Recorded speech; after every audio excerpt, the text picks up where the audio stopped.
Another case that we had that the commission members, myself and others, felt very strongly about was a young man named Erith who lived here in Fredericton and had autism.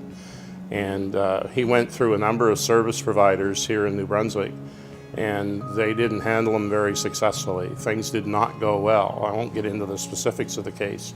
But the long and short of it is he ended up in a facility down in mid-Maine, operated by a profit-making company. And the family couldn't find their way easily to see him. He was provided with one-on-one care in a home all by himself. At some years, I think the cost was like $500,000 a year for his care. And the commission had a complaint about that. And that's one where we really had a tough time with the legal precedent, because the legal analysis was that the government in New Brunswick did not provide a service like the one that this young man needed. And therefore not providing it to him was not discriminatory, because, you know, in order to have discrimination, you have to have a group where some people get the service and some people don't. And since no one of his type got the service, there's no discrimination. There's simply no service. So we found that rather strange and odd, and thought that what his real service need was to be treated like a citizen of New Brunswick and given the care and the housing and the personal care that he needed. Like the fact that he happened to have a form of autism where his behavior was unpredictable shouldn't have been the defining characteristic that shaped what happened with him. So we pursued that quite forcefully. The Department of Social Services, Health and Social Services, whatever it was called at the time, was not happy about it. They were very, very unhappy. They fought it tooth and nail.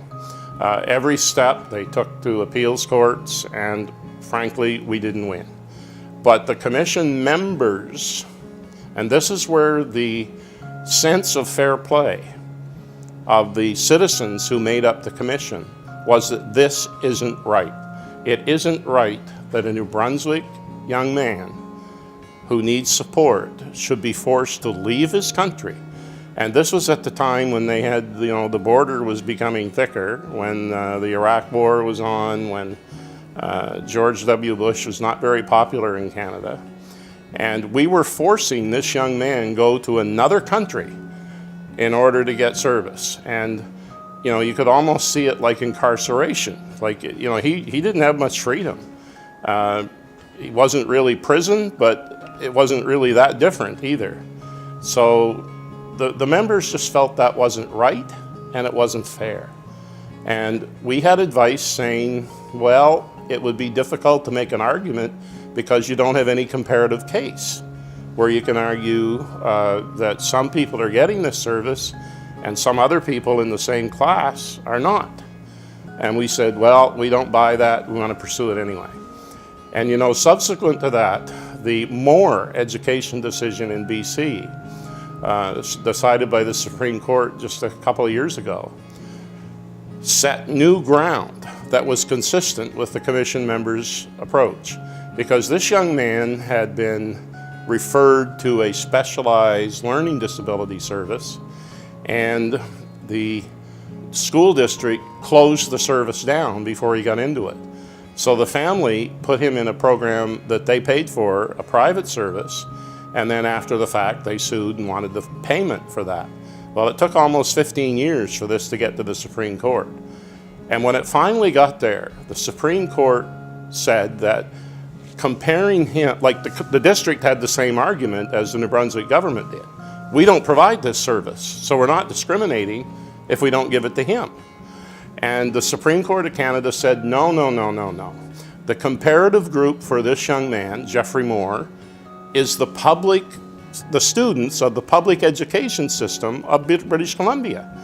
It's not other children who have his exact profile or label. He must be compared to all those other thousands of children in terms of getting what he needs in order to achieve an education.